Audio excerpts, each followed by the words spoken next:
compelling detective story, a cloak and dagger action, and a romantic drama, all these stories were taken from real life. The history of Kazakhstan is inseparable from the world history. Reflections on history, our version.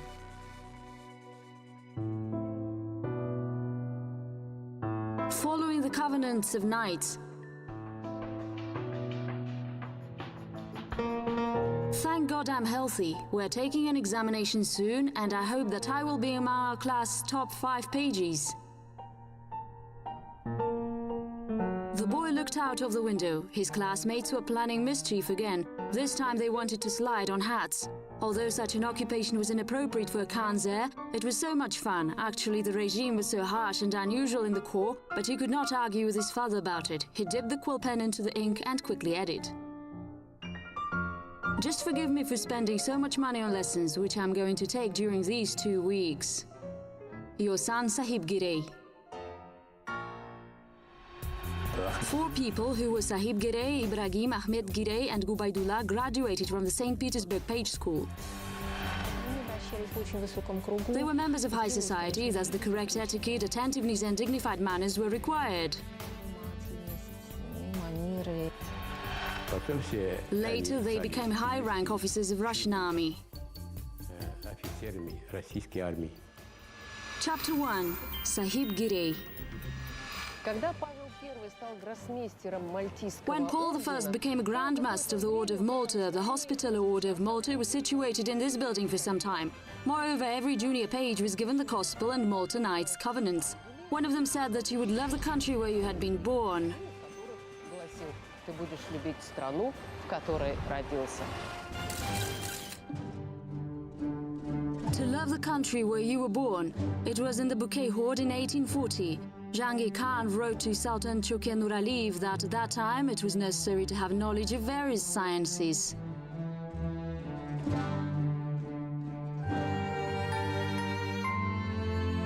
I am so convinced of this that I have sent my favorite son Sultan Sahib Girey to study at His Imperial Majesty's Page School in spite of his youth, his estimable mother's tears, his brother's death and considerable expense.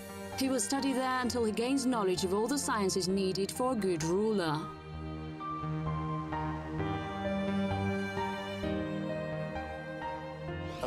Of course, it was not easy to send a 10-year-old child somewhere. Well, it isn't easy for any parent to do it. So Sahib Girey was in the Malta Knights' castle, which was called Vorontsov Palace by Paul I. Now brave cadets of the Suvorov military schools measure the pace of the parade ground, while in the middle of the 19th century pages were drilled in marching. The page title was introduced by Paul I. The covenants of the Order of Malta were introduced by Romantic Emperor Paul.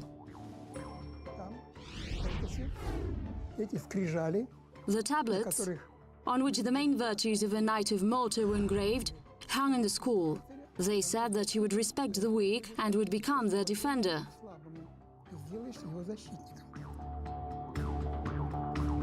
In the middle of the 19th century, the Page Corps, a military school, was called a forge of generals, and knights' virtues were followed there until 1980.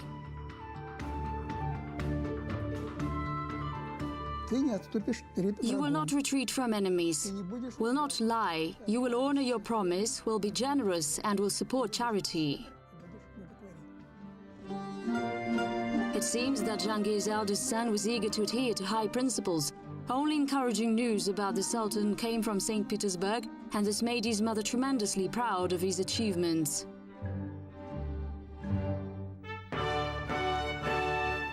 His superiors, starting with the Grand Duke, wrote or ordered to tell the Khan flattering words about Sahib, his achievements and good behavior, as regarding these he was the best page.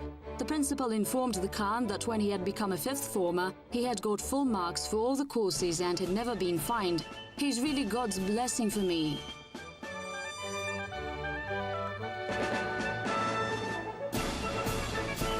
The first Prince Genghis was very responsible in spite of his young age. He was good at studying, was proud but not arrogant, thrifty but not circumspect. According to Tsar Nicola, he was a highly capable young man.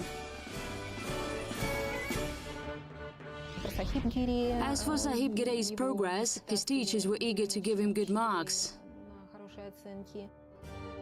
Sahib had an expenditure notebook where he wrote down information about all his expenses, such as paying 700 rubles to cartwright Joachim for redesigning the carriage and paying about 200 rubles to shoemaker and glover. He kept a record of everything, including the money he received from the horde, awards he was given in the corps, and money spent on circus, theatre, books and newspapers. Sahib paid for pretzels and accurately controlled that his father's debts were repaid specially after his death.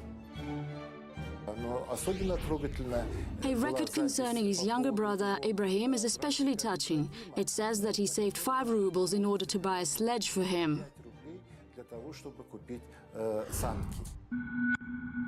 In 1845, the Khan's children lost their parents.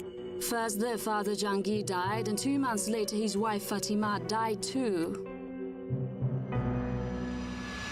Chapter 2. Ibrahim. During the rule of Nicolas I, the number of graduates increased to 150 people, and there were special rules relating to page enrollment. A person could become a page only by His Majesty's order.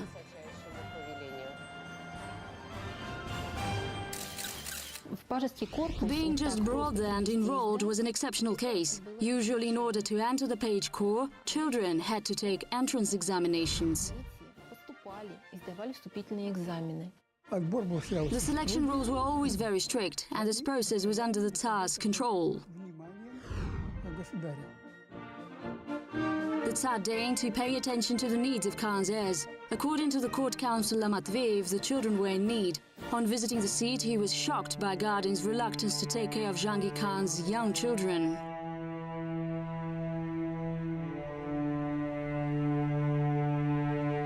When I was in the seat, I saw that one of the favorite children of the Khan, Sultan Ibrahim, who I had brought there, was left without money in a shabby room near a doghouse.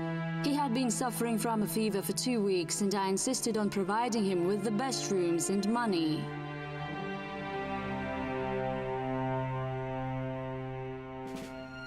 Fortunately, the destiny of Ibrahim and his elder brother had already been shaped and lay in the page corps. Ibrahim entered the page corps together with Alexander, the eldest son of Alexander Sergeyevich Pushkin. Evidently, they were of the same age, and when entering the corps, both of them were orphans.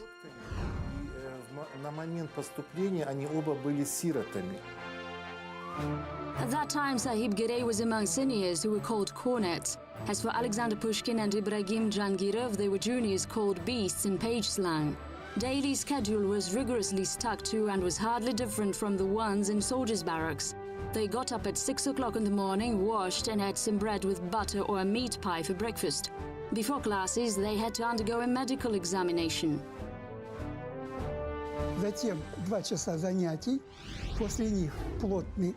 Afterwards, they had 2-hour lessons, then had filling breakfast, and their lessons continued for 4 hours. After that, they took a good rest. As a rule, juniors slept in beds, and then they engaged in drill ceremony, horse riding, column formation, and drill.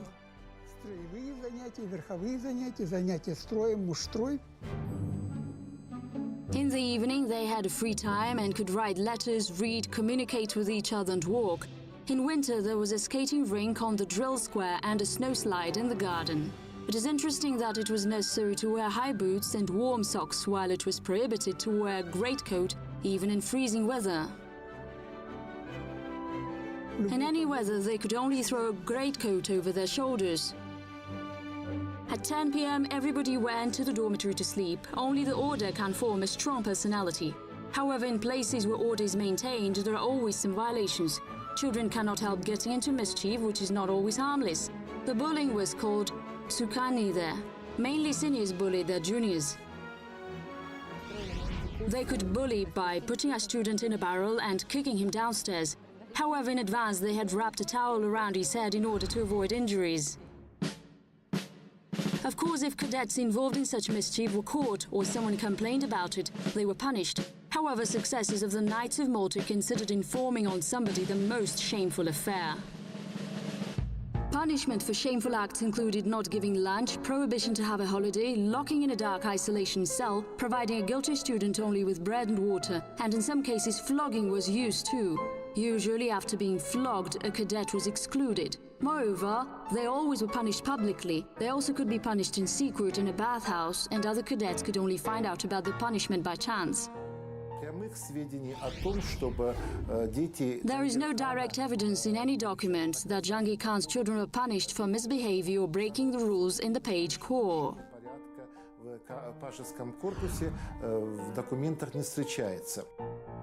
Nevertheless, there's some flimsy evidence relating to insignificant mischief did by younger brothers Ahmed and Gubaidullah. The brothers had also been admitted to the page corps and they had not taken examinations either, which was an exceptional case in the history of the corps. Chapter 3. Ahmed Girey and Gubaidullah. There's an interesting fact relating to Sahib Girey. As he was a Muslim, Mullah was invited specially for him, and then the Mullah remained in the page corps. Later he worked with Jahangir Khan's other children.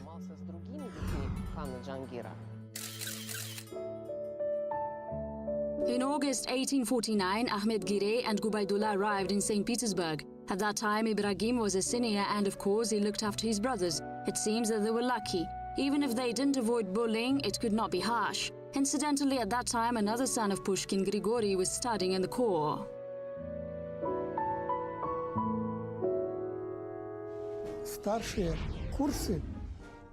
Seniors acting as mentors visited their juniors. I was such a mentor too.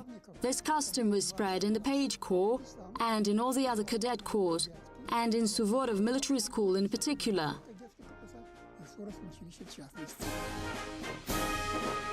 Ibrahim's classmate wrote a poem about assigning a duty, and Prince Genghis and his brother Ahmed Girey were mentioned in this poem.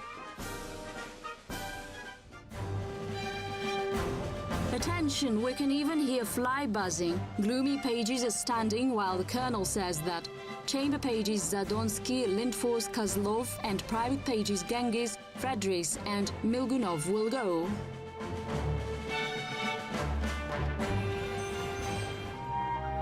As for Gubaidullah, people said that he was easygoing, cheerful and played in the amateur imperial orchestra. When the 100th anniversary was celebrated, he was given a silver drum as a present. He was a great drummer. He was among the best cadets of the corps. He achieved a lot because it was easy for him to study. Besides military service, they were also involved in court service. A couple of junior pages had to stand at the royal doors holding a large helmet with a plume in their left hands. The physically strongest pages were selected for this duty so that they could stand during long ceremonies.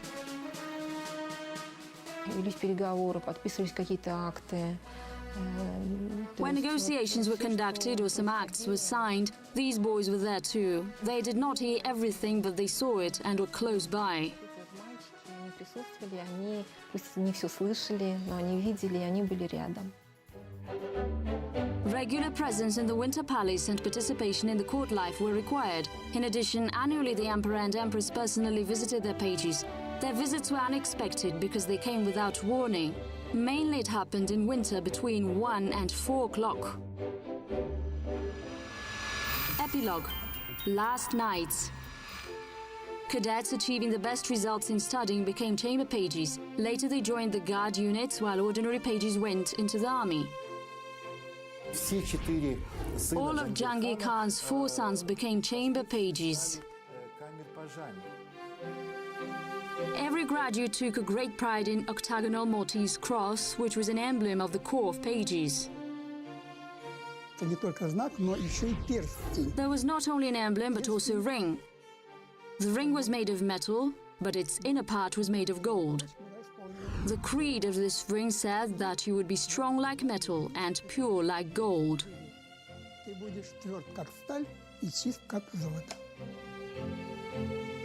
It was the creed of the Order of Knights Templar.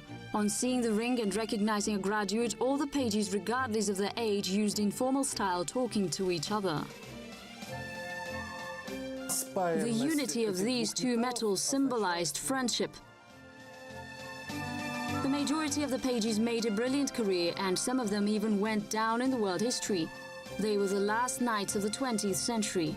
In 1902, 100th anniversary of the Page Corps was celebrated. It is almost impossible to recognize people in the photograph, but it is known for certain that Gubaidullah Genghis, who had become a renowned general by that time, is in this photo.